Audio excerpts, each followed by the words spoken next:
오늘 새벽 처음으로 열린 한미일 재무장관 회의는 통화의 가치가 뚝 떨어진 한국과 일본, 대선을 앞둔 미국 정치 상황을 배경으로 삼각 경제 협력에 첫 발을 뗐습니다.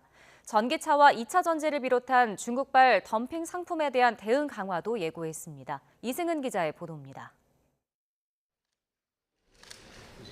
지난해 8월 한미일 정상회의 후속 조치로 열린 이번 재무장관 회의는 당시 정상 간 논의를 점검하는 것을 넘어서 변화된 경제 금융 상황을 짚었습니다.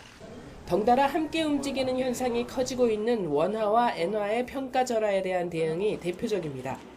강달러 현상 속의 중동 사태 악화로 지난 15일 엔달러 환율은 34년 만에 154엔대를 기록했고 다음 날 원달러 환율은 17개월 만에 장중 1,400원대를 찍었습니다.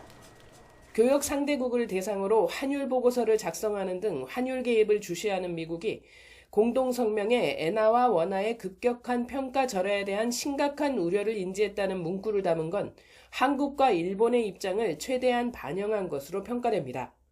경제 안보 시대 도래 이후에 한미 간 경제 공조가 굉장히 강화되고 있고 이것을 더 한 단계 높인 수준으로 가야 된다는 이런 이야기가 나오고 있고요. 한미 공조를 통해서 정책 방향을 제시했다는 점에서 긍정적일 수 있다라고 보시면 될 것 같습니다.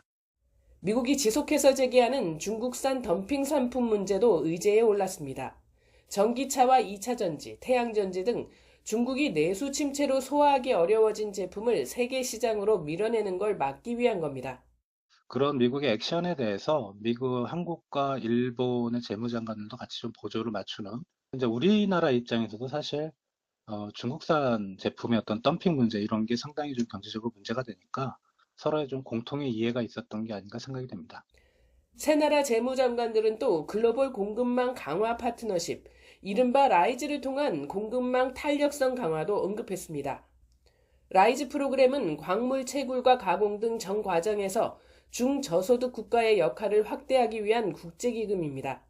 코발트 등 핵심 광물에 대한 중국 의존도를 낮추기 위한 포석입니다. 이번 첫 한미일 재무장관 회의는 경제 삼각협력에 첫 발을 뗐습니다.